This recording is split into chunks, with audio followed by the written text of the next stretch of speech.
जोगीलाई देखेर भैँसी डराउने, भैँसीलाई देखेर जोगी डराउने भयो। ओलीले त तिमी त 32 वर्ष अध्यक्ष भएर पुगेन तिमीलाई भनेर म त कति भएर भएको त भनिहाले नि उनले कुराकानी गर्दा थाहा भएन। चाहिँ एमाले चाहिँ निर्वाचन आयोगमा चाहिँ ओलीले दर्ता गरिसकेको। ओलीले नै गरे हुन्थ्यो। हो त कसले गरे त प्रधानमन्त्रीको ठेकेदार हुने प्रचण्ड।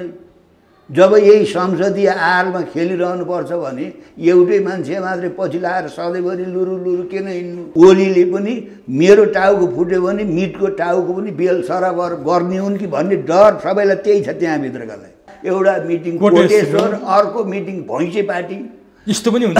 अनि उनीहरूले फेरि आफूलाई कम्युनिस्ट भन्न नि रुचाउँछ। अब यही सचिवालयले ठेगान गर्ने पनि गरौँ भने त अहिले त ओलीले आफ्नो पक्षमा बहुमत आएपछि हो त कुरा को लाटाले पनि बुझ्छ नि कुरा। देशी विदेशी प्रतिक्रियावादीहरू तपाईँ चाहिँ नि यिनीहरू एक ठाउँ भएको देख्न चाहेका छैनन्। यिनीहरूलाई चाहिँ फुटालेर गाँजा गाँजा नै बनाउन चाहन्छन्। सम्झाएपछि के भन्यो टोबाहरूले भने भागभन्दा मिलिसकेका छ दाइ। बालुवाटारमा प्रचण्डले आफ्नो भाग बुझिसकेका छन्। अपराध कसले गर्यो? सर्वोच्चका पनि प्रधान न्यायाधीशले गर्यो। राजनीतिमा पनि व्यापार हुन्छ। हरेक पार्टी विभाजन गरेर अध्यक्ष नछोड्ने प्रचण्ड अहिले सचिवालयले गर्ने निर्णय चाहिँ प्रचण्डले मान्छन् भने ओली तयार हुन्छन्। किनभने त्यो आफ्नो बहुमत छ भने अहिले बहुमत भइहाल्यो नि। दुईटा पाइलट भएपछि त तपाईँको चाहिँ नि आलो पालो गरेर चलाउने भएछ त्यो कार्यान्वयन गर्नु पर्दैन थियो त। एउटा अध्यक्ष भए त भइहाल्थ्यो नि। पार्टी एकता भयो होइन। अब पार्टी एकीकरण गर्न बाँकी छ सबै भन्छन् मुखले भए त भएन नि। निजी महत्त्वाकांक्षा पुरा गर्नको लागि जसले राजनीति गरेको छ उसले त त्यो बाहेक त अरू जानेकै हुन्न नि। लेलिनवादी सङ्गठनात्मक पद्धतिमा चाहिँ समाधान गर्ने भए त यो झगडा हुँदै हुन्थेन। पार्टीलाई चाहिँ कसरी सञ्चालन गर्ने भन्ने कुरामा त्यो टुङ्गो नै भएन। चित्रबहादुरजी, तपाईँलाई एभरेस्ट नेपालमा हार्दिक स्वागत छ। धन्यवाद। तपाईँ कम्युनिस्ट आन्दोलनको अगुवा, नेपाली कम्युनिस्ट आन्दोलनमा लामो अनुभव बटुल्नु भएको छ। तपाईँकै सहकर्मी पार्टीभित्र अहिले चाहिँ झगडाको उत्कर्ष छ। आन्तरिक किचलोमा चाहिँ सत्तारूढ नेपाल कम्युनिस्ट पार्टी नेकपा रुमलिएको छ। तपाईँ एउटा अनुभवी राजनीतिज्ञ र त्यहाँ राजनीति गर्नेहरूको पनि तपाईँ सिनियर चाहिँ नेता। त्यो झगडाको बिउ के थियो? के कारणले तिनीहरू आज यसरी झगडामा रुमलिएका छन्? सत्तारूढ नेकपाभित्र प्रचण्ड, ओली, माधव नेपाल, तपाईँ के देख्नुहुन्छ? मैले यहाँबाट सुरु गरेँ। राजनीतिमा दुईटा पक्ष हुन्छ। के को लागि राजनीति गर्ने?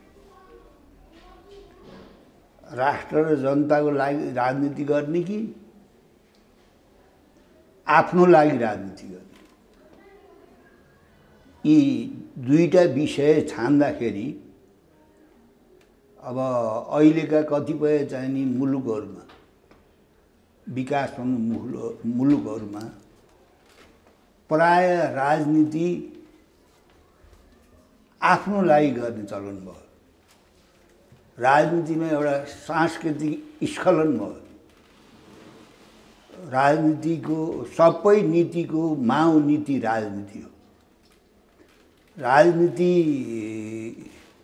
कसको लागि गर्ने भन्दाखेरि हाम्रा जस्ता पिछडिएका मुलुकहरू, नेपालको सन्दर्भमा होइन, तपाईँले धेरै देशमा देख्नुहुन्छ, मान्छे सुरुमा देशमा भएको आर्थिक, राजनीतिक, सांस्कृतिक सबै चाहिँ शोषणको जनता शिकार भएको र देशमाथि चाहिँ विदेशीहरूले थिचोमिचो गरेको त्यो देखेर मान्छे चाहिँ अब पार्टीमा लाग्छ, क्रान्तिमा लाग्छ, परिवर्तनको लागि लाग्छ।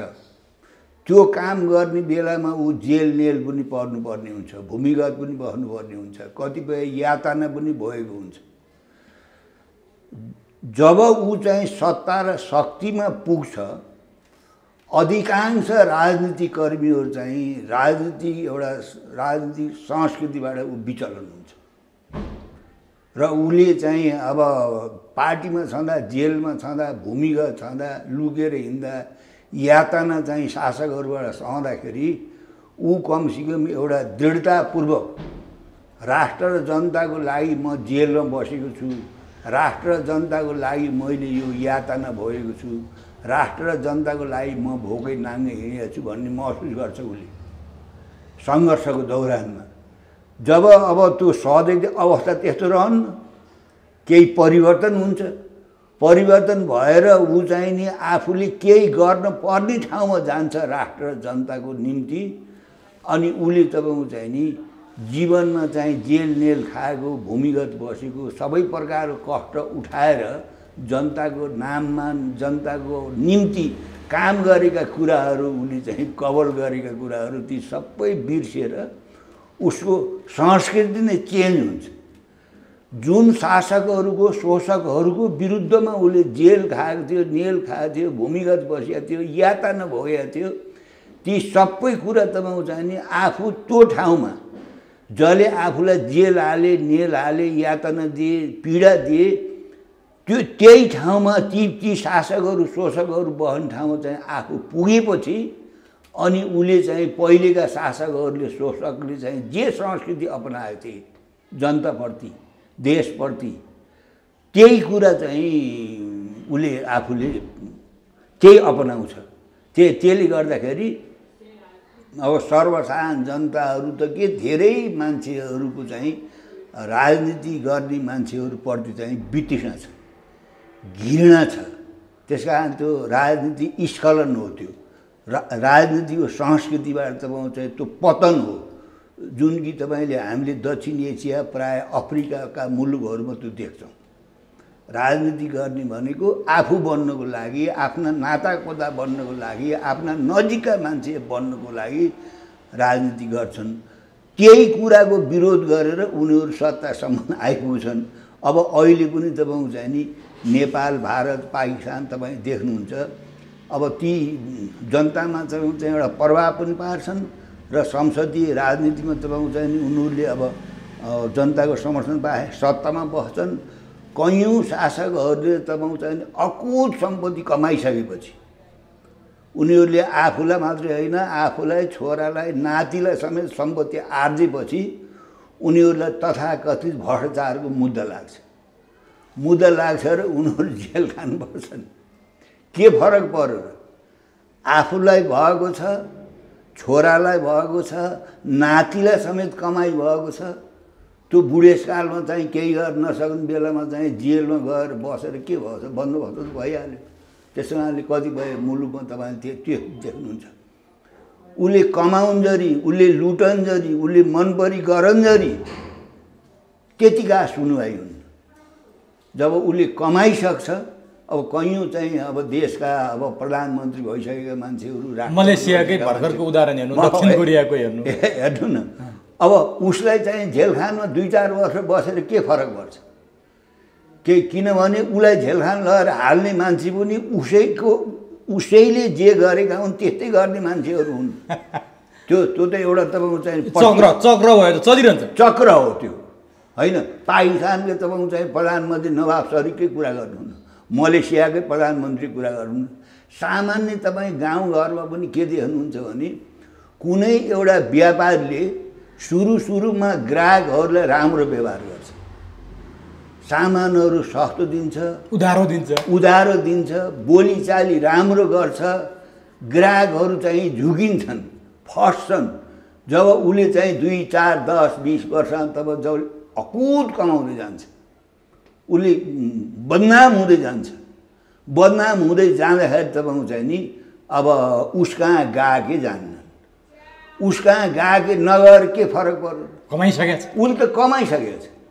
ऊ त गाउँमा भए चाहिँ जिल्लाको सदरमुकाममा आइसक्यो, जिल्लाको सदरमुकामबाट राजधानी आइसक्यो, राजधानीबाट विदेश गइसक्यो। उसलाई के फरक पर्छ? अब ती पुराना सुरुका गाहकीको के नातो भयो, के साइनो भयो? त्यस्तै राजनीतिमा पनि व्यापार हुन्छ।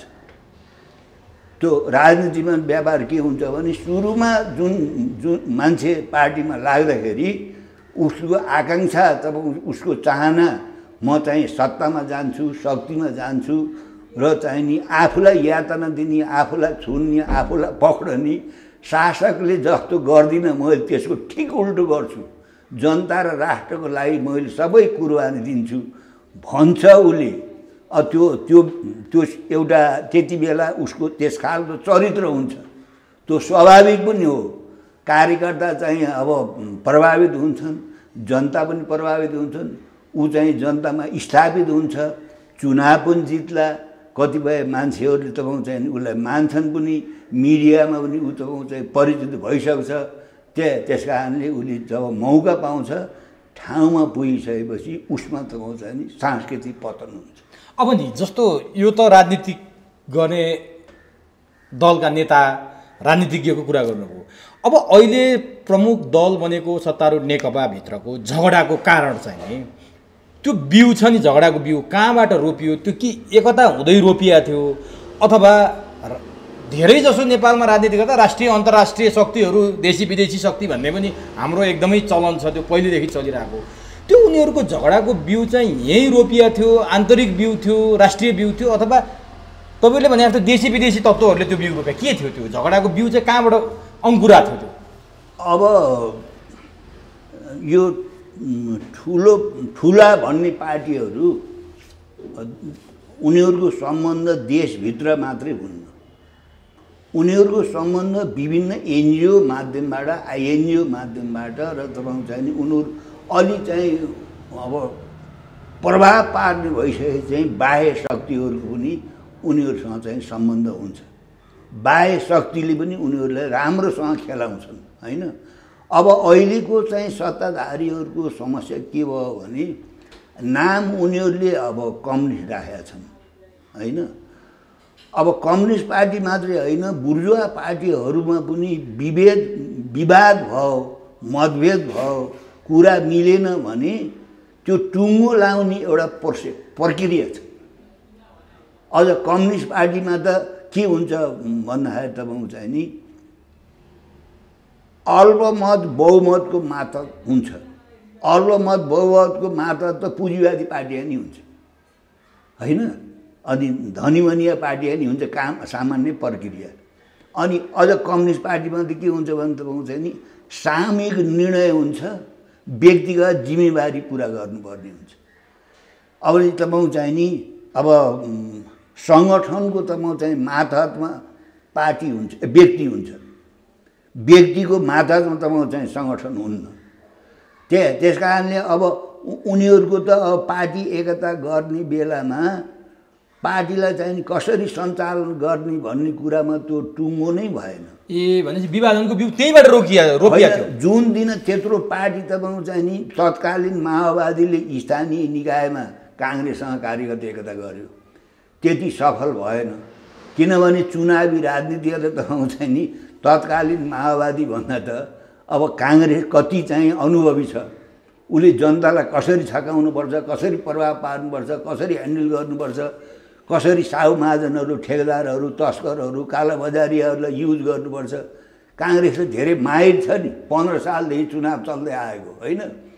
ठिक त्यस्तै तत्कालीन एमालेका पनि तपाईँ चाहिँ नि कैयौँ एनजिओहरू छन्, कैयौँ आइएनजिओहरू छन्, कैयौँ व्यापारीहरू छन्, कैयौँ ठेकेदार तस्करहरू छन् होइन, उसका समर्थकहरू होइन।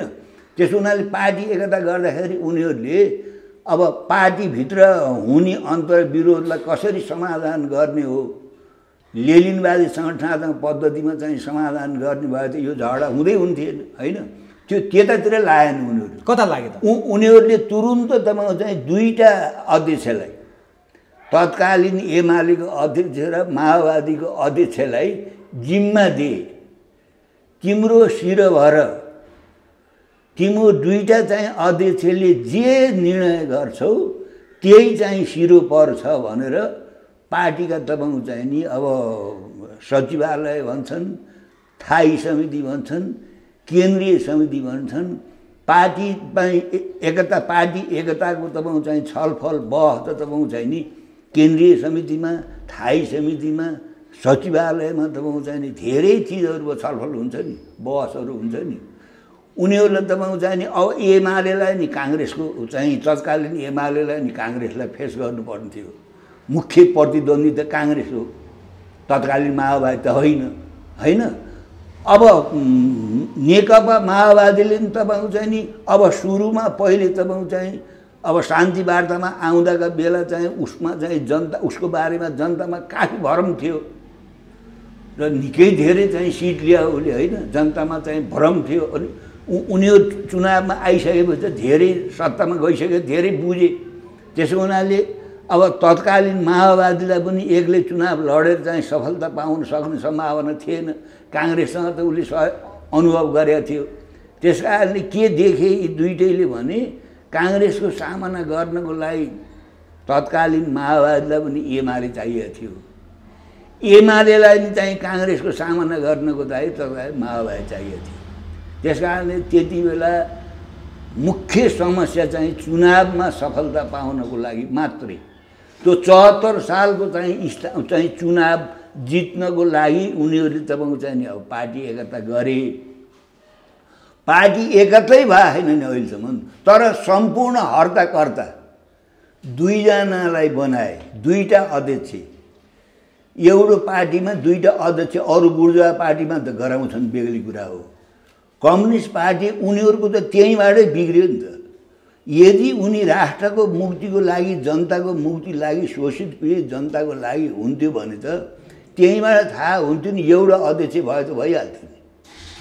या तत्कालले ओइललाई मात्रै अध्यक्ष बान्ने, अथवा उताबाट चाहिँ हरेक पार्टी विभाजन गरेर अध्यक्ष नछोड्ने प्रचण्ड होइन, हरेक पार्टी विभाजन गरेर भन्न के भन्नु, यो अलिकति खुलाइदिनुहोस्। त्यो भने नि के हो भन्दाखेरि चाहिँ उनीहरू त मसाल विघटन गरेर एकता केन्द्र भयो। एकता केन्द्र भएपछि उनी अध्यक्ष भए, एकता केन्द्र विघटन गरेपछि उनी माओवादी भए, माओवादीको चाहिँ मा पनि उनी अध्यक्ष भए। त्यसो हुनाले विभिन्न उनको अहिलेसम्मको क्रियाकलाप पार्टी विभाजन गर्नु खेती त्यही हो नि त। एउटा पार्टी फुटाल्ने र चाहिँ अर्को पार्टीमा सामेल हुने, त्यसको अध्यक्ष हुने। अब अहिलेको पनि त्यही हो झगडा, अहिले पनि त्यही हो त। अहिले त मुख्य केन्द्र त तपाईँको चाहिँ नि अब दुइटै माग हो अहिले त। के हो? अध्यक्ष पनि चाहियो, प्रधानमन्त्री पनि चाहियो। होइन भने पार्टी विभाजन, होइन भने पार्टी विभाजन। भनेपछि अहिलेको लडाइँ त राष्ट्रियताको समस्या कसरी समाधान गर्ने हो। यो कोभिड चाहिँ यो 19ले जुन हजारौँ नेपाली जनताको चिल्ली बिचल्ली भएको छ होइन, विदेशमा गएका मान्छेहरू तपाईँको लाखसम्म चाहिँ सबै ल्याउन सकिए होइन नेपालमा, त्यसको बारेमा छलफल त होइन नि। भारतले नेपाललाई तपाईँको चाहिँ यस्तो खाँदै दबाउँदै चाहिँ थिचोमिचो गर्दै आएछ। त्यो भारतीय तपाईँको चाहिँ पन्जाबाट, भारतीय थिचोमिचोबाट नेपाललाई चाहिँ नि कसरी मुक्त गर्ने हो, त्यो छलफल हुनुपर्थ्यो त होइन? किन हुँदैन त त्यो? अनि बालुवाटारमा जहिले पनि यिनीहरूको झगडा पदको लागि, प्रधानमन्त्रीको लागि, अध्यक्षको लागि मात्रै छ। अहिलेसम्म 2 वर्ष भइसक्यो, किन हुँदैन? कोभिडको बारेमा, जनताको बारेमा, जम्मै पदको बारेमा किन होला भनिदिनुहोस् त। त्यही त मैले भने, जसले तपाईँको चाहिँ पद र पैसाको लागि आफ्नो निजी स्वार्थ, निजी महत्त्वाकांक्षा पुरा गर्नको लागि जसले राजनीति गरेको छ, उसले त त्यो बाहेक त अरू जानेकै हुन्न नि। प्रचण्डले त्यो बाहेक अर्को देखेकै छैनन्। होइन, नेकपाका नेताहरूको पनि तपाईँको चाहिँ त्यही प्रवृत्ति हो, हामीले देख्यौँ। यो तपाईँले एउटा कुरा भन्नुभएको थियो, म अलिकति अगाडि बढेँ। काङ्ग्रेससँग लड्न दुइटैको स्वार्थ थियो, मिले।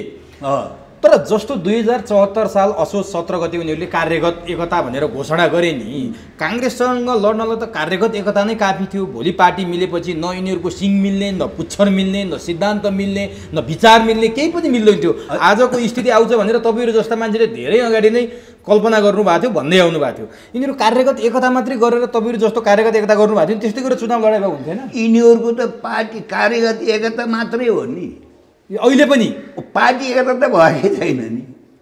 त्यो कार्यगत एकताका नियम हुन्छन्, त्यसको पनि तपाईँको चाहिँ नियम हुन्छन्, चलन हुन्छ नि कार्यगत एकताको, त्यो पनि पालन भएन। मिनिमम कार्यगत एकताको पनि नियम पालना भएन त तपाईँको चाहिँ। किन पार्टी एकताको डङ्का पिट्छन् त फेरि यिनीहरू? होइन, उनीहरूले त जनतालाई भ्रम पारे हो, थाहा भयो त। उनीहरूको जम्मा भएको कार्यगत एकता चुनावी मोर्चा हो, पार्टी एकता भयो होइन। अब पार्टी एकीकरण गर्न बाँकी छ सबै भन्छन्, मुखले भए त भएन नि होइन। चुनावी एकता माओवादीसित, कुनै बेला काङ्ग्रेससित, तत्कालीन एमालेसित त हाम्रो पार्टीले पनि गर्दै आएको छ त। त्यस्तै हो यो चुनाव। अरू के हो त? अनि केपी ओलीले हामी त एउटा जेटको 2टा पाइलट, हामी यस्तो काहीँ दुर्घटना, हामी टेम्पोको ड्राइभर हो र यो त कहाँ लगेर कति राम्रो तरिकाले हामी विसर्जन गर्छौँ, समाजवाद उन्मुख पार्टी बनाउँछौँ भनेर भने होइन 2075 जेठ 3 गते। त्यो चाहिँ त्यो एमाले भित्रका कतिपय मान्छेहरूलाई र तत्कालीन माओवादीका मान्छेहरूलाई सुनाउनको लागि भने दुईटा पाइलट भएपछि त तपाईँको चाहिँ नि आलो पालो गरेर चलाउने भएपछि त्यो कार्यान्वयन गर्नु पर्दैन थियो त। भनेपछि गल्ती केपी ओलीले गरे होइन होइन। अब त्यस्तो कुरा गरेर दुईटा अध्यक्ष हुने, आलो पालो गरेर दुईटा प्रधानमन्त्री हुने आलो पालो गरेर भनेरै होला उनीहरूले त्यतिखेर सल्लाह गरेको। यदि राष्ट्र र जनताको लागि तपाईँ चाहिँ यिनीहरूले चाहिँ राजनीति गरेका हुन्, पार्टी एकीकरण गरेका हुन् भने त्यो आलो पालो किन चाहियो? किन गरे त उनीहरूले? जेठ 2 गते गरे रहेछ पहिलो, होइन मङ्सिर 4 गते। यस्तो जोगीलाई देखेर भैँसी डराउने, भैँसीलाई देखेर जोगी डराउने भयो। त्यो भित्र तपाईँको चाहिँ नि एउटा सिद्धान्तमा तपाईँ अडिग भएर त्यो इमान्दारिता त हुँदै होइन नि। त्यसो भएर अहिले पनि भन्नु न, 1 पाली 2 पाली 3 पाली ल प्रधानमन्त्रीबाट हट्नु पऱ्यो, अध्यक्षबाट हट्नु पऱ्यो भनेर 2 पाली 3 पालीसम्म भने त भइहाल्थ्यो नि। दिनका दिन हेर्नु न, एकचोटि परार चाहिँ नेपाली काँडा रामचन्द्र पौडेल 17 पटक भएको थियो नि, दिनदिनै प्रधानमन्त्रीको उम्मेदवार हुने हो। ठिक त्यस्तै जब ओलीले तपाईँ चाहिँ प्रधानमन्त्री अध्यक्ष म छोड्दिनँ, म त तिमीले बनाएका हो र अध्यक्ष, मलाई त तत्कालीन एमालेको चाहिँ 9 महासन्धले बनायो। तर प्रचण्ड पनि त अध्यक्ष महाधिवेशन हेटौँडा महाधिवेशनबाट अनुमोदन भएर उनले त भने त ओलीले त तिमी त 32 वर्ष अध्यक्ष भएर पुगेन तिमीलाई भनेर। तत्कालीन नेकपा माओवादी छँदै लामो समय अध्यक्ष भयो नि तिमी त, म त कति भएर भएको त भनिहालेँ नि। उनले कुराकानी गर्दा थाहा भएन भनेपछि नि तपाईँ त उनीहरूभन्दा पनि अनुभवी राजनीतिज्ञ हुनुहुन्छ। यी दुईटाको झगडा छ नि, दुईटाको झगडामा एउटाले पद माग्ने, मलाई त्यही केटी चाहिन्छ भनेर रोया जस्तो गरिरहने, अर्कोले म छोड्दैन भन्ने, यी दुईटामा गल्ती चाहिँ कसको देख्नु भएको छ तपाईँले? एकदमै तपाईँ तौलेर भनिदिनुहोस् है ठ्याक्कै। होइन, त्यो जुन समझदारी भएको सम्झौता भएको त्यो सम्झौतालाई त पालन त गर्नु पर्थ्यो नि त। ओलीले होइन आधी चाहिँ अध्यक्ष हुने। तर प्रचण्डले पनि त मैले छोड्दै ल 5 वर्ष तपाईँ हुनुहोस् भने त हो नि, फेरि किन भने त गल्ती त प्रचण्डको हो नि त। होइन उनीहरूको त बोलीको त के ठेगान हो र नि। त्यसो भए छपक्क लाएर बस्यो होइन त्यही पनि तपाईँ उनीहरू जुन कम्युनिस्ट पार्टी भन्छन् नि, कम्युनिस्ट पार्टी भनेपछि त कम्युनिस्ट पार्टीको त एउटा लेनिनवादी सङ्गठनात्मक पद्धति हुन्छ नि। बहुमतको निर्णय अल्लमतले मान्ने, उपल्लो समितिको निर्णय तल्ला समितिले मान्ने, सम्पूर्ण पार्टी सदस्यहरू समर्थकहरू चाहिँ केन्द्रीय समितिको मातहतमा हुने, त्यो त चाहिँ नजानेर यो भएको होइन नि। यो त जम्मै जेल हो नि जम्मा। त्यो दुईटैको त्यस्तै हो। तपाईँले भने जोगी र भैँसी नै हो, जोगी र भैँसी हो नि, त्यही हो नि। त्यो तपाईँको चाहिँ नि कौडा खेल्ने बेलामा के गर्थे पहिले तपाईँको चाहिँ यहाँ काठमाडौँमा ठुला चाहिँ जुवा हुन्थे। हजुर बुझ्नु भएन? म पनि कुनै खानदानी मान्छेको घर बसेको, कहिले मलाई साथमा चाहिँ जुवा खेल्न म हेर्न जाने, उनको साथी, म त खेल्न जान्ने कुरा नि भएन, मसँग पैसा हुने पनि कुरा थिएन। र उनले मलाई साथमा लाँदाखेरि अब त्यो कौडा हान्ने बेलामा अब 2-4 लाखको हारजित हुने, त्यो कौडा हान्ने बेलामा तपाईँको चाहिँ नि अर्कै मान्छेले जित्ने भयो भनेपछि त्यो बेला बत्ती निभाउने। हेर्नुहोस् त, भनेपछि कौडा खेल भइरहेछ नेकपामा, कौडा खेल भएको छ। त्यसो नजानेर होइन नि, तैपनि त त्यहाँ तपाईँको चाहिँ नि समिति छ होइन। अब यो चाहिँ थाई समिति छ, सचिवालय छ, केन्द्रीय समिति छ, त्यसले होला नि त फैसला गर्ने। तर त्यो थाई समितिको बैठक बोलाए, पहिलो दिन केपी ओली गए, दोस्रो दिनदेखि बैठकमै गएनन्, अझै अर्को दिन तपाईँ अहिले त वामदेव आफ्नो चाहिँ पङ्क्तिमा आएपछि त चाहिँ त्यो चाहिँ यो थाई समितिको निर्णय मान्नुपर्छ भने नि आजभोलि त कुरा त त्यो हो नि। केपीले अहिले त त्यही छ त, जो 9 जना छन् नि सचिवालय, सचिवालय, अब सचिवालयमा बहुमत पुग्यो हो। अहिले सचिवालयले गर्ने निर्णय चाहिँ प्रचण्डले मान्छन् भने ओली तयार हुन्छन्। किनभने त्यो आफ्नो बहुमत छ भने अहिले बहुमत भइहाल्यो नि। ए भने त्यो थाई समिति चाहिँ ओलीले किन त्यसरी मानमर्दन गरे? होइन, थाई समिति त बहुमत आफ्नो पक्षमा बहुमत छैन नि। हो त्यसो हो भने अर्को पक्षको बहुमत छ, प्रचण्ड माधव नेपालको बहुमत छ। अब तिनीहरूसँग बहुमत छ भने अल्पमतमा परेको ओलीले उनीहरूले राजीनामा दियो दुईटै पदबाट भनिरहेछन्। थाई समितिले कारबाही गर्न किन नसकेका त तिनीहरूले आफूसित बहुमत? होइन, यसो हो भने थाई समितिले चाहिँ कारबाही गर्न पनि उनले चाहिँ ओलीजीले नेकपालाई चाहिँ निर्वाचन आयोगमा दर्ता गरिसके। एमालेको नामबाट। त्यो डर छ फेरि यताकालाई? भयङ्कर डर छ। होइन, उता चाहिँ एमाले चाहिँ निर्वाचन आयोगमा चाहिँ ओलीले दर्ता गरिसकेको। ओलीले नै गरे हुन्थ्यो? हो त, कसले गरे त? ओली होइन, प्रचण्डको कुरा कि झुट भन्नु पर्यो। प्रचण्डले सार्वजनिक चाहिँ सभामा भने त ओलीकै निर्देशनमा ओलीकै तयारीमा तपाईँ चाहिँ यो नेकपा चाहिँ निर्वाचन आयोगमा दर्ता ओलीले गरेका छन् त भनिसक्यो नि त। भनेपछि ओलीले त्यो अब यिनीहरूलाई अरूलाई अब बहुमत स्पष्ट तपाईँको चाहिँ नि यिनीहरूको छ। यसमा त सबैतिर अहिले चाहिँ तपाईँको चाहिँ वामदेव उतातिर गएपछि अब सचिवालयमा चाहिँ ओलीजीको बहुमत आयो होइन। अब यही सचिवालय ठेगान गर्ने पनि गरौँ भने त अहिले त ओलीले आफ्नो पक्षमा बहुमत आएपछि हो त कुरा को लाटाले पनि बुझ्छ नि कुरा त। अनि प्रचण्डहरूले मान्ला नि त फेरि त्यो?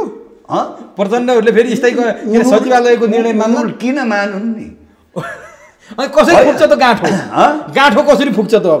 अब अरूलाई यो बहुमतवाला नि समस्या के छ भने अध्यादेश ल्याए ओलीले अध्यादेश ल्याए। त्यो अध्यादेशको बारेमा चाहिँ पार्टीमा चाहिँ छलफल भयो। किन ल्याएको अध्यादेश भनेको हाम्रो पार्टी फोड्न होइन, अरूलाई नै हो भने। अब त्यो अध्यादेशको चाहिँ पुरै विरोध भयो। त्यो अनावश्यक थियो होइन। तैपनि तपाईँको चाहिँ नि उता मधेसी पार्टीहरू त जोडिए, उनलाई के फाइदा भयो हेर्नुहोस् है।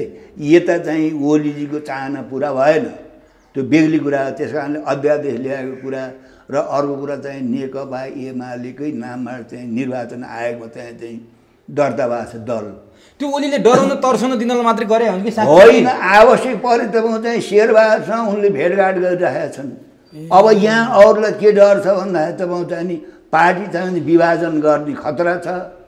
सरकार तपाईँको चाहिँ नि विघटन गरेर तपाईँको चाहिँ नि अब काङ्ग्रेससँग मिलेर अब काङ्ग्रेस पनि घर न घाटा भएको छ सत्तामा जान नपाएर। अब शेरबहादुरलाई पनि तिर्खा लाग्छ सत्ताको। हेर्नुहोस्, आफ्नो काङ्ग्रेस सम्हाल्न नसकेर शेरबहादुरलाई पनि समस्या छ। ती तिनवटा काङ्ग्रेस छन् त्यहाँ, शेरबहादुर काङ्ग्रेस, पौडेल काङ्ग्रेस, कोइराला काङ्ग्रेस हो त, सिटौला काङ्ग्रेस हो। त्यसो कारण शेरबहादुरलाई पनि सङ्कट छ पार्टीभित्र। त्यसो भएको हुनाले अब अरू यी बहुमतवाला थाई समितिमा केन्द्रीय समितिमा बहुमत भएका किन डराएछन् भन्दाखेरि अब ओलीले तपाईँको चाहिँ पार्टी फुल्दाले त सत्यनाश भयो। तपाईँलाई के लाग्छ ओलीले पार्टी फुटलान् जस्तो लाग्छ कि लाग्दैन? उनको चरित्र तपाईँलाई राम्रो थाहा छ, उनको मन्त्री उप प्रधानमन्त्री नि भइसक्नु भएको छ। मैले त्यो भन्न सक्दिनँ। अब तपाईँको चाहिँ नि साँच्चै यिनीहरूले चाहिँ बहुमतको चाहिँ अब प्रयोग गरेर ओलीलाई तपाईँको चाहिँ हटाउने स्थितिमा जान थाल्यो भने अब त्यो गर्ने चाहिँ सम्भावनालाई इन्कार गर्छ। तर नि 13 गते यिनीहरूको स्थायी कमिटी बैठक ओलीले स्थगित गरे, महासचिवलाई लाएर स्थगित गर्न लगाए। प्रचण्डले त्यो स्थगित गर्न मेरो सहमति छैन भनेर जबरजस्ती बैठक प्रचण्डहरूले बोलाए। भनेपछि यसले त अलिक खतरा सङ्केत गर्यो नि, जब ओली त्योमा सम्मिलित नहुने, स्थगित भनेर बस्ने, प्रचण्डहरूले बैठक चलाइदिने भनेपछि त त्यही दिनदेखि फुटेनन् र यिनीहरू फुट्या जस्तो भएन र? जुटेकै छैनन्। तपाईँले फुटेको कुरो के गर्नुहुन्छ? अनि जुन पार्टी जुटेकै छैन होइन, भएको कुरा के हो भन्दा चाहिँ अब माओवादीले नयाँ जनवादी क्रान्ति पुरा भयो भनेर गफ लाउँछ। हेर्नुहोस्, त्यो चिज झुट गरिरहेका छन् होइन। अब ऊ पनि चाहिँ सशस्त्रका जे उग्र गतिविधि दुईटै इतिहास चाहिँ उग्र वामपन्थी गल्ती गरेको इतिहास छ दुईटैको। र दुईटै अहिले झापा विद्रोह र माओवादी जनयुद्ध भन्नुभएको एउटै हो नि त। उग्र वामपन्थी गल्ती थियो दुई थरीको। त्यो कुरा उनीहरूको इतिहास मिल्छ। दुईटैले वामपन्थी उग्र वामपन्थी गल्ती गरेर आएको त्यो कुरा मिल्छ। दुई थरी नै अहिले के हो भने संसदीय बाटो गएर चाहिँ समाजवाद ल्याउने हो भन्दाखेरि त्यो बाटो त मिल्छ। तर केमा मिल्दैन भनेर भन्दाखेरि पद र प्रतिष्ठामा कुरा मिलेन। पदमा जान्छ सैद्धान्तिक लडाइँ होइन यो। हो, सैद्धान्तिक कुरा त हुँदै होइन। तर हिजोदेखि प्रचण्डले भनिरहेछन् नि त फेरि त्यो तुलसीलाल अमात्यको स्मृति दिवसको उपलक्ष्यमा पुष्पलालकोमा एउटा खतरनाक बोले, केपीले पार्टी दर्ता गरे हुन्, नेकपा दुर्घटनाको बाटोमा छ भनेर बोले। फेरि तुलसीलालकोमा के बोले भने यो पदीय झगडा नबन्नुहोस् है तपाईँहरूले, यहाँ हाम्रो पदीय झगडा होइन, यहाँ हाम्रो राजनीतिक लडाइँ छ, सैद्धान्तिक लडाइँ छ भनेर प्रचण्डले भनिसकेपछि त अब कसरी बुझ्ने त हामीले? त्यो सब झुट हो। त्यो कार्यकर्तालाई चाहिँ झुक्क्याउने झुटको कुरा हो। अब तपाईँले जुटेकै छैनन् भन्नुभयो अनि फुट्ने फेरि किन चिन्ता छ त नेता कार्यकर्तालाई? होइन त म जो त म अब यो कार्यकर्ता एकता भएको थियो नि, त्यो टुट्छ, त्यो टुट्ने नै भयो। तर अचम्म तलका कार्यकर्ताहरू कतिपय नेताहरू तपाईँ चाहिँ नि यो फुटालेर चाहिँ नि घाँजा घाँजा गराउने पक्षमा चाहिँ छैनन्। किन? होइन, माथिका हुने तलका नहुने किन? होइन, त्यो त तपाईँ चाहिँ नि हन्डर खाएछन् नि धेरैले। खाना त प्रचण्डहरूले कम त खाछन् र केपीहरूले कम खाछन्। अब उनीहरूलाई फुटेर केही भएन होइन, उनीहरूले नि फुटाल्न किन सकिरहेका छैनन् अहिले भर्खरै, पछि त भन्न सकिन्न। तलको तपाईँ चाहिँ नि फुटाल्ने कुरा चाहिँ कार्यकर्ताहरूले प्रायः सुन्न चाहन्नन्। हेर्नुहोस्, एकदम अब उस्तै परे त तयारी चाहिँ गर्दै गएका छन्, त्यो पनि गर्लान्। अब हामी यसै भन्न त तर यहाँ विदेश खेल गरे, विदेशी शक्तिहरू यो पार्टी फुटाउनलाई लागे। स्वयं केपी ओलीले नै भने भारत लागेका छन्, मेरै पार्टीका नेता भारतसँग चोचो मोचो मिलाएर पार्टी मेरो कुर्सी ढाल्न लागेका छन्, पार्टी फुटाउन लागि भनेर भन्छन्। त्यो साँचो हो? विदेशीहरू लागेछन् भने? विदेशीहरूले त तपाईँ चाहिँ फुटाल्छन् त। विदेशीहरूले, साम्राज्यवादीहरूले त यिनीहरूको तपाईँ चाहिँ कम्युनिस्ट आचरण, कम्युनिस्ट नैतिकता, कम्युनिस्ट संस्कृति, कम्युनिस्ट नैतिकता यी सबैबाट यिनीहरू विचलन भयो भने नाम त कम्युनिस्ट छ नि त। कम्युनिस्टमा हामीले तपाईँ चाहिँ यिनीहरू कम्युनिस्ट भएन भने पनि तपाईँ चाहिँ नि अरू बुर्जुवा, नेपालका अरू बुर्जुवा पार्टीको तुलनामा यिनीहरू तपाईँ चाहिँ ढुलमुल छन्, अवसरवादी छन्। त्यसो हुनाले साम्राज्यवादीहरूले, विदेशी शक्तिहरूले यिनीहरूलाई खेलाउँछ, यिनीहरूबाट काम लिन्छ। तर तपाईँको चाहिँ नि यिनीहरू बाहेकको अन्य तपाईँको चाहिँ दक्षिणपन्थी शक्तिहरूलाई सत्तामा ल्याउन चाहन्छन् विदेशीहरूले। विदेशीहरू चाहिँ नि यिनीहरू सत्तामा बसेको चाहिँ फुटेको आँखाले देखाउन चाहेको छैनन्। मान्नुहोस् यो कुरा, किनभने हाम्रो पार्टीको यिनीहरूप्रतिको विश्लेषण के हो भने यिनीहरू कम्युनिस्ट चाहिँ होइनन्, यिनीहरू निम्न पुँजीपति वर्गको पार्टी हो। यो ढुलमुल हुन्छ, यो अवसरवादी हुन्छ, सत्ता र शक्तिको लागि आफै काटाकाट गर्छन् र सत्ताका शक्तिको लागि विदेशी छ अनि आरगुहार माग्छन् यिनीहरू। तर मूल रूपमा देशमा भएका अरू दक्षिणपन्थीहरू भन्दा उनीहरू त पाउँछ नि तुलनात्मक रूपमा देशभक्त हुन्छ। तर नि अब आफै हामी झगडा गर्छौँ, आफै विदेशी निम्त्याउँछौँ, आफै खेल्ने ठाउँ दिन्छौँ, अनि विदेशीले हस्तक्षेप गरेर किन भन्छौँ त हामी? विदेशीले तपाईँको चाहिँ नि यिनीहरू चाहिँ सत्तामा बसेको त विदेशीलाई त रुचिकर त छैन नि।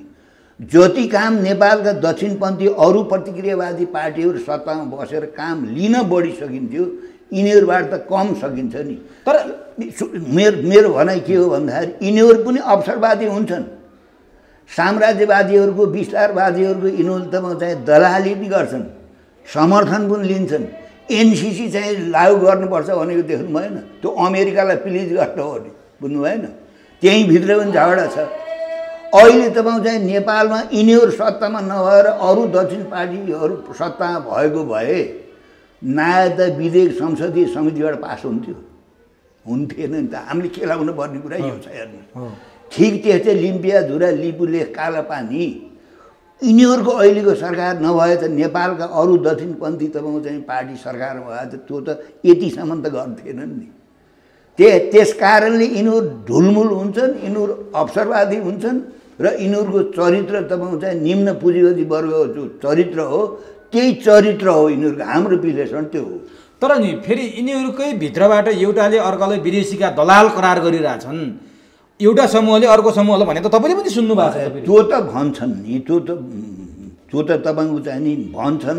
अब त्यसमा कतिपय चाहिँ सत्यता पनि होला, होइन? केपी ओलीले भनेको कुरा सही हो होइन? तपाईँको चाहिँ अब कतिपय कुरा सत्यता होला, मैले भोगे हो नि। के भोग्नु पर्छ? ओलीजीको मन्त्रीमण्डलमा चाहिँ बसिया बेलामा हामीले चाहिँ चीनसँग व्यापार पारवाहन सम्झौता गर्ने कुरा हामीले चाहिँ निर्णय गर्यो नि क्याबिनेटले निर्णय गरेर तत्कालीन प्रधानमन्त्री अहिलेको प्रधानमन्त्रीले हामीले चीन पठायौँ नि त्यो व्यापार पारवाहन सम्झौता गर्न चाइनासँग त्यो कुरा तपाईँको चाहिँ नि इन्डियालाई पचेन र तुरुन्तै तपाईँको चाहिँ तत्कालीन माओवादी जो सत्तैमा थियो र नेपाली कहाँलाई तुरुन्तै बोलाए त तपाईँको चाहिँ भारतीय शासकहरूले त्यसपछि उनीहरूको समीकरण बनाइदियो बोलाएर तपाईँको चाहिँ ल तिमी यो सरकारलाई अपदस्थ गरिहाल्नु पऱ्यो भने तपाईँको चाहिँ नि आफ्नो सरकारको विरुद्धमा स्वयं चाहिँ प्रचण्ड चाहिँ प्रस्ताव भएर संसदमा अविश्वास प्रस्ताव राखिहाल्यो तपाईँको अब अहिले पनि त्यही हुन थाले हो फेरि त्यो सकेसम्म त त्यो गर्छन् विदेशी होइन जस्तो भनिरहेछन् नि त पार्टी फुटाएर केपी ओली र शेरबहादुरको सरकार पनि भन्छन् कतिपयले प्रचण्डहरू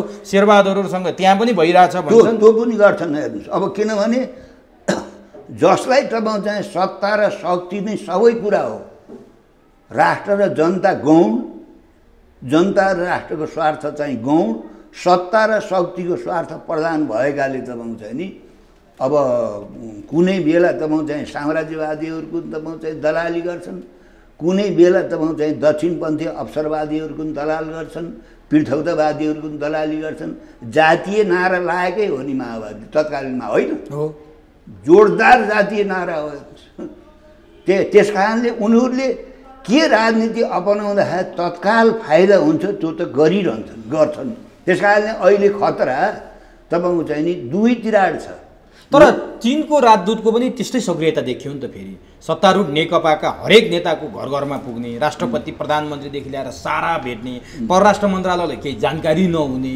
हुँदा प्रमुख प्रतिपक्षका नेता शेरबहादुर के अरे रामचन्द्र पौडेललाई पनि भेट्या देखियो यो सबै हेर्दाखेरि विदेशी हस्तक्षेप जताततै उत्तर दक्षिण पश्चिम जताबाट पनि वात्तै बढ्यो होइन यो देशका पार्टीहरूको चाहिँ चरित्रका कारणले नै हो विदेशी दबाउ चाहिँ खेल्ने त हो कि भन्नु तपाईँको घाउमा तपाईँको खुट्टामा घाउ लागेको छ भने र रगत आएको छ भने त्यहाँ माखा बस्ने हो तपाईँको घाउ नलागेको ठाउँमा त माखा बसेर केही गर्छ त्यसो भए त्यो स्वाभाविक छ आफै गल्ती गरे स्वाभाविक छ नि तपाईँको चाहिँ नि अहिले पनि चीनको तपाईँको चाहिँ उद्देश्य के हो भनेर भन्दाखेरि यहाँ कमसेकम सरकार स्थिर होस् जति तपाईँको चाहिँ नेकपा यहाँ सत्तामा बस्दाखेरि चीनको लागि तपाईँ चाहिँ भरपर्दो शक्ति छ अरू नेपालका दक्षिणपन्थी सत्तामा बस्दाखेरि त्यति फाइदा छैन भन्ने अमेरिकालाई पनि छ युरोपलाई पनि छ भारतलाई पनि छ तर नि फेरि तिनै केपी ओली एमसिसी बोकेर हिँडिरहेछन् एमसिसी पास हुनुपर्छ भन्ने केपी ओलीको सत्ता चाइनाले टिकाइदिने चाइनाले एमसिसी नहोस् भन्ने चाहने यो कुरा अलिकति गोलमोटल भयो अलिकति भ्रम छ यो के हो के वास्तवमा यसो तपाईँ चाहिँ नि मैले अहिले तपाईँलाई मैले भनिनँ यो निम्न पुँजीपति वर्गको पार्टी के हुन्छ भने उनीहरू ढुलमुल हुन्छ लुङ्गो छ उनीहरू साम्राज्यवादीको विरोध पनि हुन्छ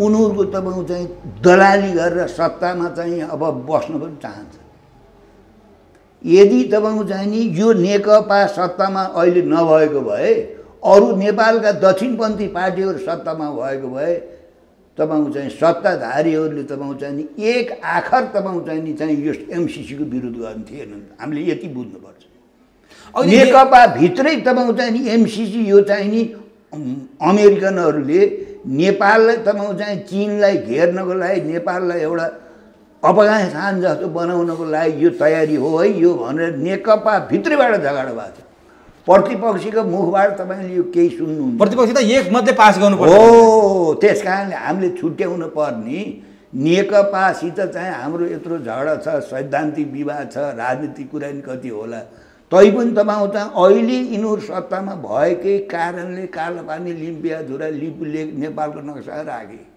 एउटा काम त गरे अरू काम तपाईँको चाहिँ नि विदेशी महिलाले नेपाली पुरुषसँग बिहा गरेपछि एउटा हातले सिन्दुर लाउने अर्को हातले त अङ्गी नहात दिने कुरा थियो नि यो चाहिँ संसदीय समितिले यो चाहिँ हुँदैन 7 वर्ष चाहिन्छ भन्यो त यही कुरा नेपालका अरू दक्षिणपन्थी सत्तामा भएको बेला त यो त गर्नु थिएन नि तपाईँ चाहिँ यस्तो गर्दाखेरि तपाईँ चाहिँ साम्राज्यवादीहरूले सकेसम्म यिनलाई उपयोग गर्ने तर पनि साम्राज्य विदेशीहरूले तपाईँ चाहिँ यिनलाई सत्तामा बसेको सत्तामा रहेको तपाईँ चाहिँ फुटेको आँखाले पनि त्यो रुचाएको छैन त्यस कारणले यिनीहरूले के गर्नु पर्थ्यो भनेर भन्दाखेरि चाहिँ कमसेकम यो पदको लागि सत्ता र शक्तिको लागि जग नहसाएर कमसेकम त्यही झगडा त्यही छलफल पनि त म चाहिँ यावत कुरा दिनदिनै तपाईँ हुन्छ नि मिडियामा हुन्छ छलफल सार्वजनिक बुर्जुवा मिडियामा जुन मिडियाहरूले यिनी घाँजा हुन् भनेर देख्न चाहेको छ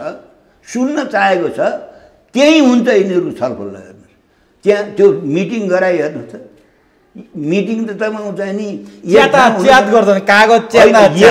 एउटा ठाउँमा हुने हो नि मिटिङ एउटा मिटिङ बालुवाटार एउटा मिटिङ खुमलटार एउटा मिटिङ कोटेश्वर अर्को मिटिङ भैँसे पार्टी यस्तो पनि हुन्छ अनि उनीहरू फेरि आफूलाई कम्युनिस्ट भन्न नि रुचाउँछन् अनि जनताले फेरि यिनीहरूले पत्याउँछन् होइन जनताले पत्याउनुमा त बाध्यता छ नि तपाईँहरूलाई पत्याइदिनु पनि त हुन्थ्यो होइन हामीलाई पत्याउनु दिन आउला हामीलाई पत्याए छैनन् हामी त्यही किसिमले बसेका छन् हामी जनतासँग निराश छैनौँ राजनीतिसँग हामीलाई निराशा छैन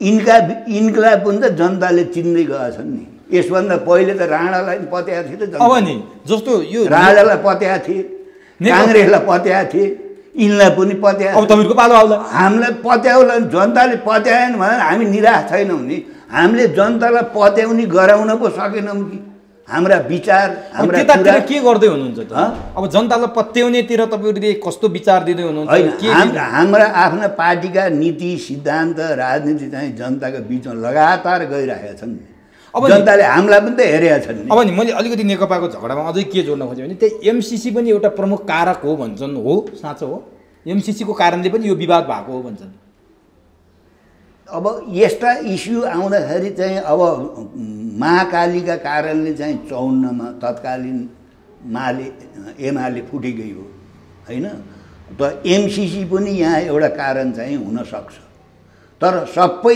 एमसिसी हो चाहिँ भन्न सकिन्न मूल कारण चाहिँ उनीहरू कम्युनिस्ट पार्टी नभएको कारणले अझ यो समस्या समाधान गर्न नसकेको उनी यदि अब कम्युनिस्ट सिद्धान्त अनुसार हिँड्थे भने त तपाईँ चाहिँ नि समितिले निर्णय गर्ने हो नि पद्धतिले टुङ्गो लाउँथ्यो नि त हामीले पनि त पार्टी चलाएको छौँ त हाम्रा पनि त पार्टीभित्र छलफलहरू हुन्छन् बहसहरू हुन्छन् यो सारा दुनियाँ हँसाउँछन् जुन कुरा तपाईँलाई मैले भन्न मिल्छ मेरो पार्टीभित्रको कुरा त्यही मात्रै भन्छु तपाईँलाई मैले पार्टीभित्र छत्ताछुल्लो हुने गरी भनिदिएपछि त होइन त्यो छत्ताछुल्लो हुने त्यो दुनियाँ हँसाएर त्यस्तो पनि होइन बुर्जुवा पार्टीहरूमा खासै चाहिँ समाज परिवर्तन गर्नु छैन उनीहरूको आफ्नो जीवनलाई परिवर्तन गर्नु छ स्वार्थ पुरा गर्नु छ जति छत्ताछुल्लो गरे त्यसैलाई प्रजातन्त्र भन्छन् भन्नु न लोकतन्त्र बुझ्नु भएन त्यस कारणले एउटा क्रान्तिकारी कम्युनिस्ट पार्टीको त त्यसको आफ्नो साङ्गठनिक पद्धति हुन्छ सिद्धान्त हुन्छ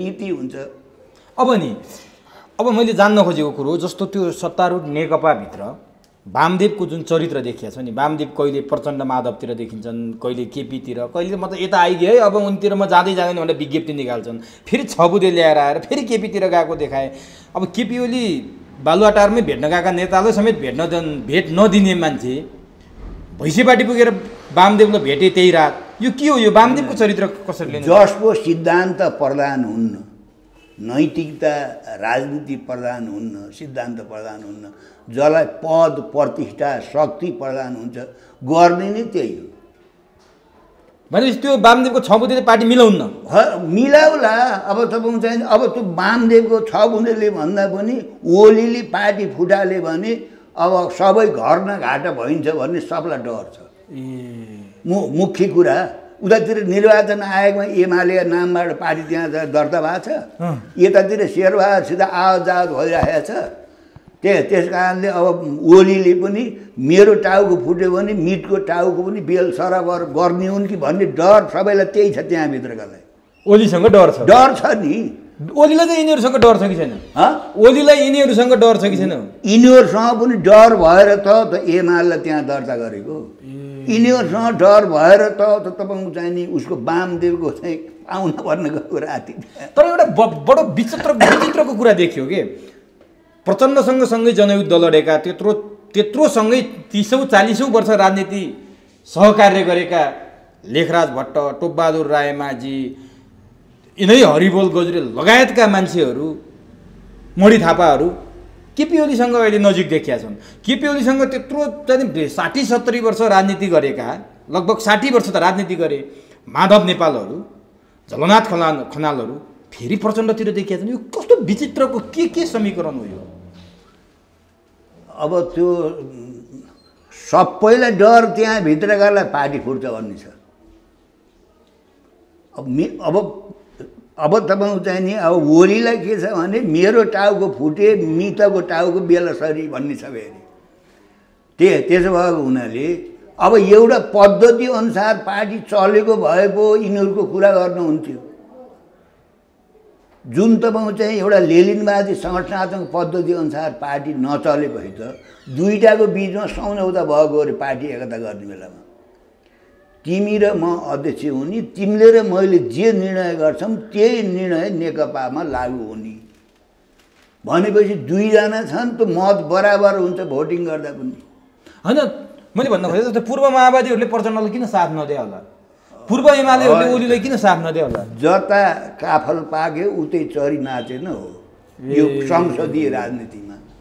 अब उनीहरूलाई नि के अनुभव छ भनेर भन्दाखेरि जथेर पार्टी फुटाले पनि तपाईँ चाहिँ नि अध्यक्षको ठेकदार अब चाहिँ प्रचण्ड, प्रधानमन्त्रीको ठेकदार पनि प्रचण्ड।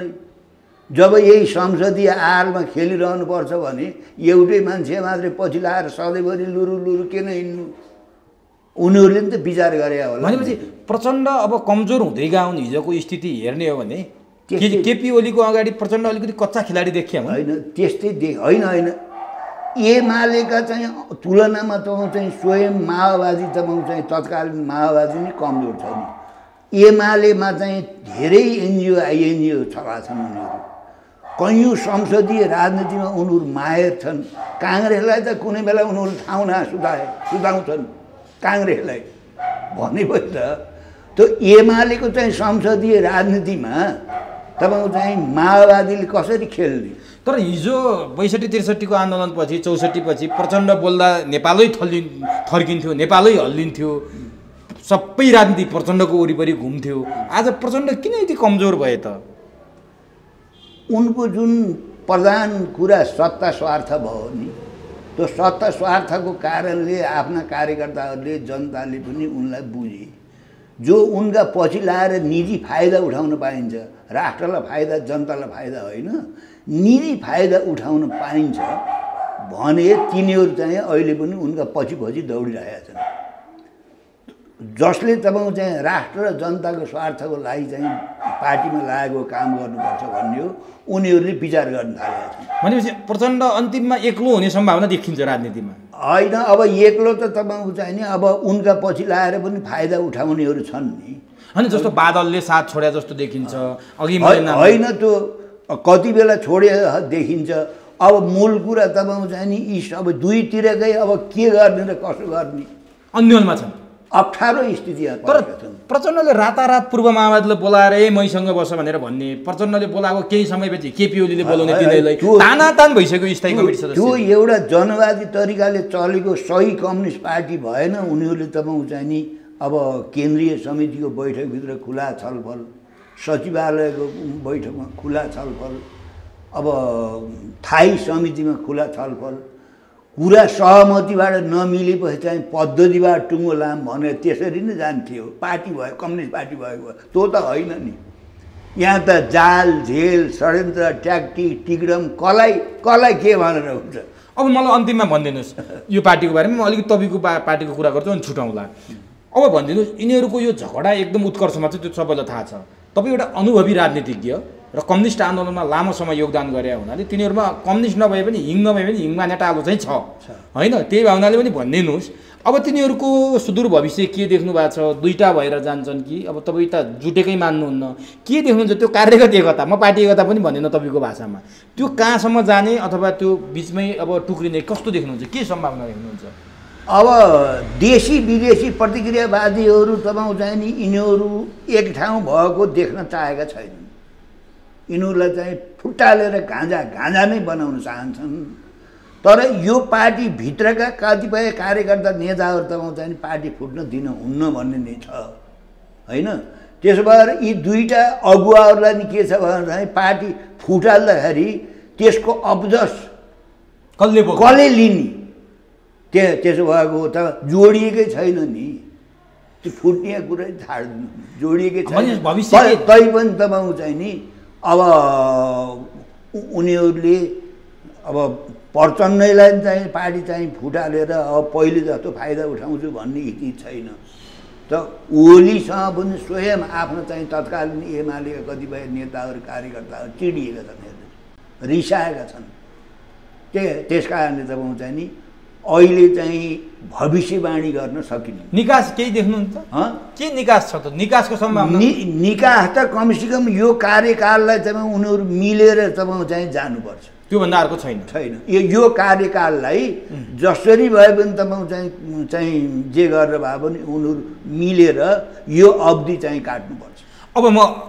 तपाईँको पार्टीमा र तपाईँमा प्रवेश गर्छु तपाईँका पछिल्ला केही अभिव्यक्तिहरू एकदमै भाइरल भइरहेछन् भन्दा पनि एकदमै मान्छेहरूको लागि महत्त्वपूर्ण बनिरहेछ जस्तो अदालतको बारेमा तपाईँ बोल्नुभयो प्रधान न्यायाधीशको बारेमा बोल्नुभयो प्रधान न्यायाधीशको छनौट हुँदै सिफारिस हुँदैका कुराहरूलाई तपाईँले बाहिर ल्याउनुभयो फल्नाले त गरे काङ्ग्रेसको त कुरै छोडौँ भन्ने टाइपले तपाईँले गर्नु के भन्न खोज्नुभयो के थियो त्यो वास्तवमा यो रञ्जन कोइरालाको आइसकेपछि अहिले मैले तपाईँ चाहिँ नि के देखिरहेको छु भन्दाखेरि तपाईँ चाहिँ नि अब सत्ताधारी पार्टीहरूभित्रको जुन एउटा चाहिँ जात्रा छ नि एकातिर छ अर्को तपाईँ चाहिँ विभिन्न संवैधानिक निकायमा बसेका मान्छेहरू पनि किन यसो गर्छन् किन यत्रो अपराध गर्न आँट गर्छन् भने उनीहरू भागभण्डामा परेका हुन् उसले चाहिँ त्यो गर्दैन उसले पनि फाइदा उठाउँछ त्यस कारणले यो अहिलेको अदालतको तपाईँ चाहिँ अहिले यो पछिल्लो निर्णयले त अब मैले यो सिनेरी मैले 71 सालमा देखेको थिएँ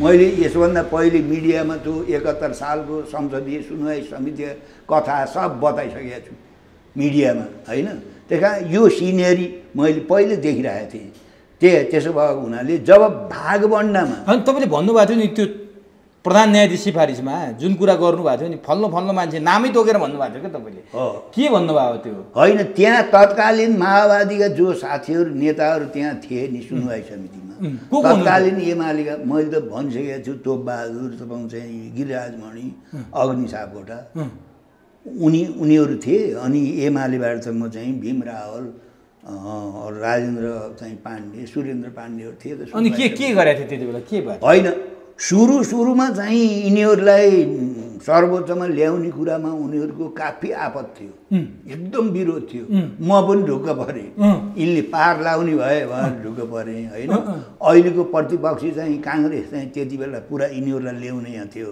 होइन यिनीहरू भने चोलेन्द्र शमशेरहरूको थियो अनि त्यसपछि यिनीहरूले मलाई भेट्न पनि कोसिस गरेँ मैले भेट्न पनि भेटिनँ त्यसपछि जब तपाईँ चाहिँ लास्ट हुन गयो 31 दिनसम्म बहस भएको नि सुनवाई समिति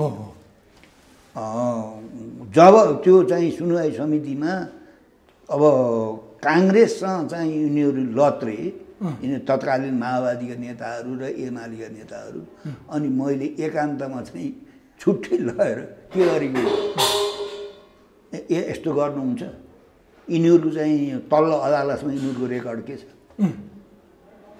यिनीहरूको इतिहास यस्तो गल्ती गर्ने हो भनेर उनीहरूले सम्झाएपछि के भन्यो टोबाहरूले भने भागभन्डा मिलिसकेका छ दाइ बालुवाटारमा प्रचण्डले आफ्नो भाग बुझिसकेका छन् तपाईँको कुरा ठिक हो अब हामी चाहिँ अब विरोध गर्न सक्ने अवस्था छैन भनेपछि त्यसैको नतिजा अहिले देखियो हो त त्यही हो नि त्यही हो नि त जब यिनी ठुला पार्टीहरूले तपाईँ चाहिँ भागभन्डा गरेर जब भागभन्डाका आधारमा चाहिँ विभिन्न चाहिँ जिम्मेवार ठाउँमा जिम्मेवारी पाउने मान्छे जान्छ उसले जे गरे पनि हुन्छ भनेपछि त्यसैको नतिजा आज नेपाली जनताले दुःख भयो अझै के हो थाहा छ न्यायालयप्रति तपाईँ देखियो नि त अब जिल्ला अदालतले पुनरावेदन अदालतले तपाईँ चाहिँ नि यो चाहिँ रञ्जन कोइरालालाई मारेकै हो सर्वस्व सहित जन्म कैद गर्ने यी तलका अदालतले यो गल्ती गर्नुपर्ने हो नि बरु पैसाको लोभमा लाएर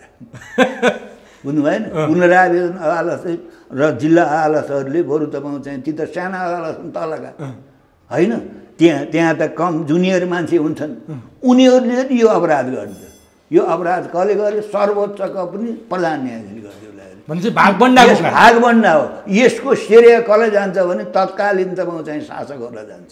तत्कालीन शासक भने शेरबहादुर प्रचण्ड हो, यिनीहरूलाई जान्छ। यिनीहरूको भागबण्डाले भइरहेको थियो। राजदूतको कुरा भन्नुहोस्,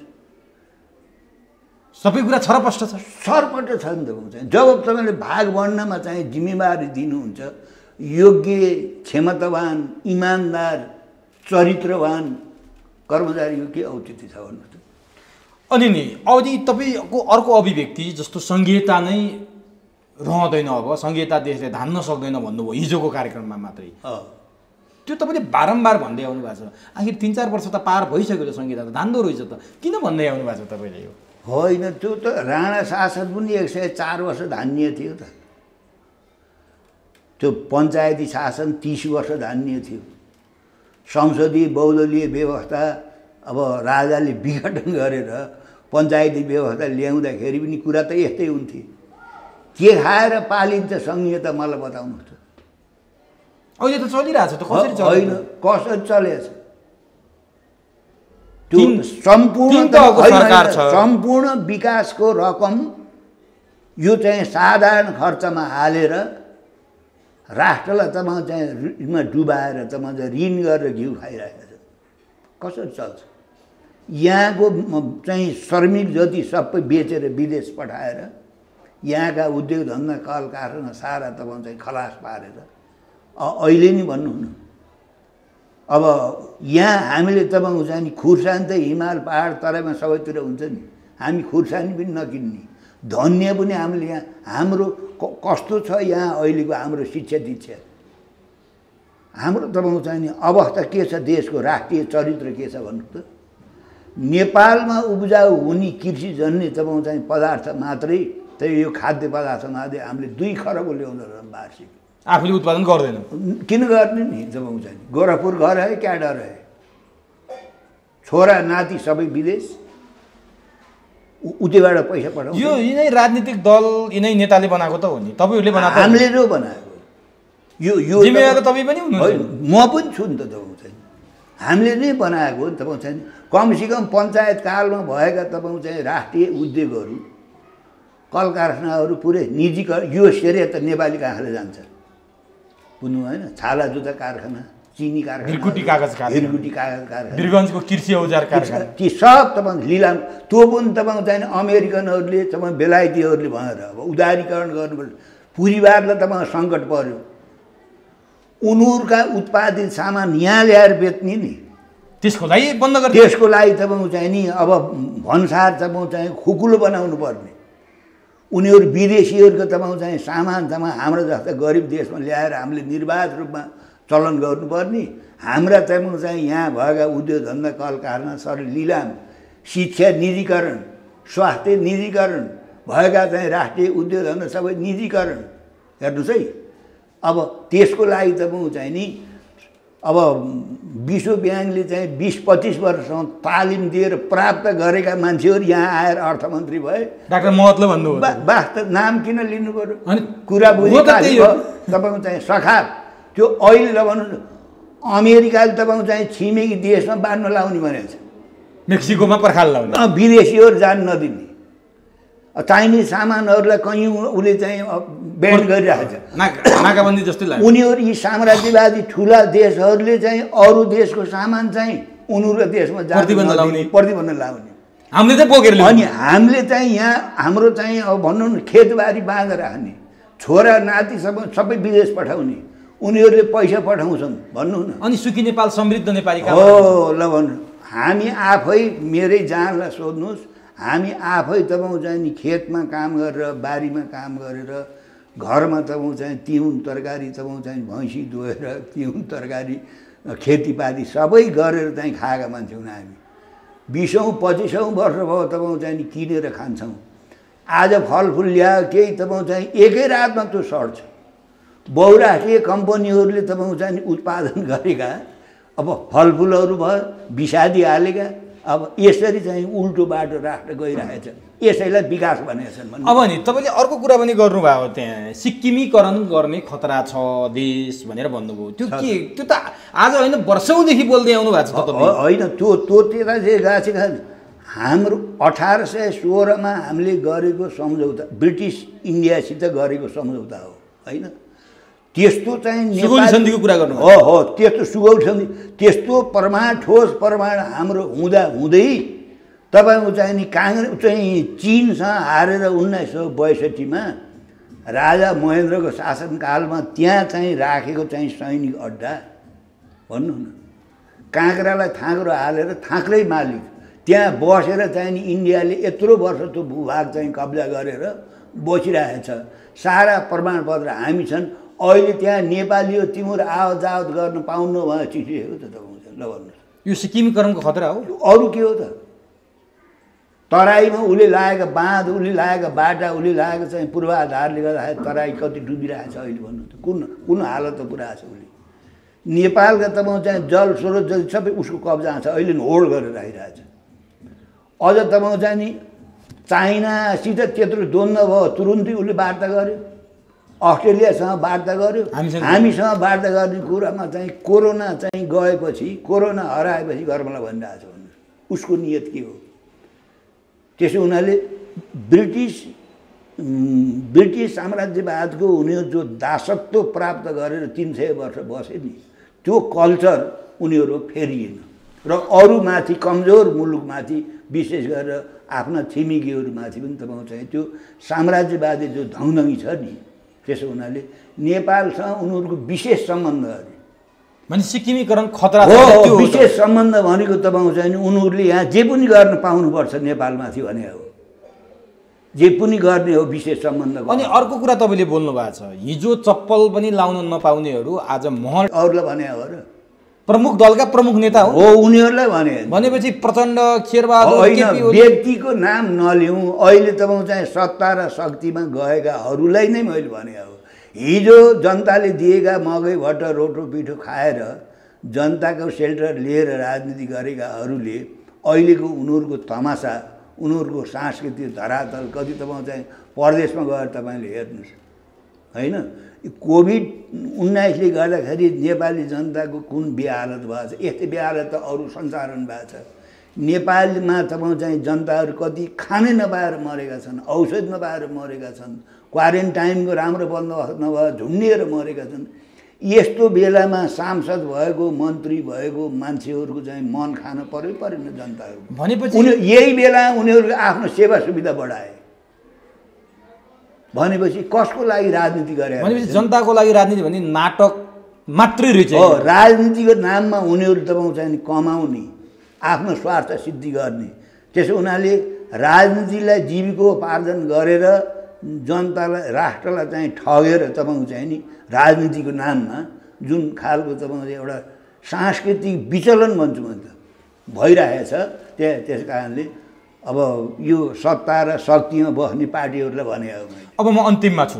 एउटा विषय निकै चाहिँ चर्चित बनिन्छ, तपाईँले चिन्नुहुन्छ भने, जो भ्रष्टाचारको विरुद्धमा बुलन्द कर्मचारी हुँदाहुँदै पनि उनी भ्रष्टाचारको विरुद्धमा सरकारी कार्यालयभित्र हुने व्यतिथिको बारेमा बोल्दै आएको थिए। प्रेम सञ्जेल जो उपसचिव विराटनगरको तपाईँको श्रम कार्यालयको प्रमुख पनि हुन्, उनलाई चाहिँ गैर कानुनी रूपले सरुवा गर्दा सर्वोच्चसम्म मुद्दा लडेर पनि उनी त्यहाँ गएका थिए। उनीमाथि हिजो हातपात भएछ, त्यही उनकै कर्मचारीहरू, कार्यालयको सहयोगीहरूले हातपात गरेछन्। यसले के सङ्केत गर्छ? कसरी लिनुभएको छ यसलाई, एउटा राम्रो राष्ट्र सेवक कर्मचारीमाथि यसरी हातपात हुनलाई? होइन, त्यस्तो हातपात, व्यक्तिगत त्यस्तो हातपात हुने कुरा त कसैप्रतिको नै राम्रो कुरा होइन होइन। त्यस खालले त समस्या समाधान हुन्न। जसको गल्ती छ भने गल्ती अनुसारको तपाईँ चाहिँ सजाय पाउनुपर्छ होइन। व्यक्तिगत हत्या, व्यक्तिगत लुटपाट, व्यक्तिगत पिटपाट त्यो त मैले राम्रो मान्छु। अनि उपसचिव तहको मान्छेले कार्यालय सहयोगीहरूलाई खटनपटनै गर्न नसक्ने अवस्था आयो कि अब हामी कहाँ जाँदैछौँ? कम्तीमा उनी त एउटा राम्रो कर्मचारीको रूपमा चिरपरिचित मान्छे थिए। उपसचिवले कार्यालय सहयोगीलाई त यहाँ खट भनेर खटाउँदा अब मान्छे नमान्ने अवस्था आयो भने हामी कहाँ जाँदैछौँ? अब त्यसले के सङ्केत? होइन, त्यो चाहिँ मुलुकमा त्यो अराजकता हो, त्यो राम्रो पद्धति होइन। समस्या होलान्, त्यो समस्या समाधान गर्न त त्यसरी समाधान हुन्छ भन्ने लाग्दैन मलाई। हस्, अत्यन्तै महत्त्वपूर्ण समय दिनुभयो जनतालाई, दर्शकलाई, नागरिकलाई आफ्ना महत्त्वपूर्ण भनाइले सुसूचित पारिदिनु भयो र केही सकारात्मक सन्देश प्रभाव हुने तपाईँका विचारहरू राखिदिनु भयो, यसको लागि तपाईँलाई हार्दिक धन्यवाद छ। धन्यवाद।